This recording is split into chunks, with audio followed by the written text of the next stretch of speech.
आजच्या दिवसाची सुरुवात ह्या टिक्क्या बनवून झाली. बरं ह्या टिक्क्या इतक्या सोप्या आहेत बनवायला, की झटपट होतात आणि बच्च्याच्या शाळेमध्ये आज बुधवार आहे, तर असं नवनवीन वेगळं काहीतरी त्यांच्या डब्यामध्ये हवं असतं म्हणून फक्त बुधवार ठेवलेला आहे शाळेने आणि ह्या टिक्क्या मी बनवायला घेतल्या. जर तुम्हाला ही रेसिपी हवी असेल, तर नक्की मला कमेंटमध्ये सांगा. मी नक्की शेअर करेन. इकडं बच्च्याची माझ्या लुडबुड चालूच असते.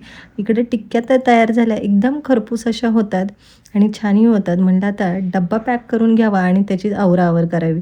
बच्चेचा डब्बा पॅक झाला, आवराआवर झाली आणि आता राहिलं होतं ते म्हणजे माझी आवराआवर. तीही मी करायला घेतली होती आणि म्हटलं खिडकीतून बाहेर मोर आलाय का बघावा, तर ही वाघाची मावशी तिथं आली होती.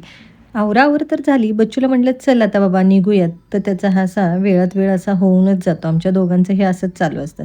तो पाठी, मी पुढे असंच चालू असतं. घरी आले आणि पहिली देवपूजा करायला घेतली. आज होती दीपा अमावस्या.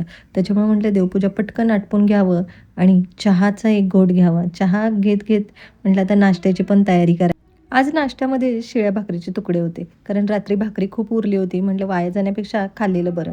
म्हणून भात आणि भाकरी मिक्स असे तुकडे करायला घेतले होते. तुकडे खूप छान होतात मिक्स भात आणि भाकरीचे आणि छानही लागतात. चला आता इकडे तुकडे तर आता रेडी झालेत. आता खाऊन घेऊया. भेटूया नेक्स्ट ब्लॉगमध्ये. सबस्क्राईब करायला विसरू नका. बाय.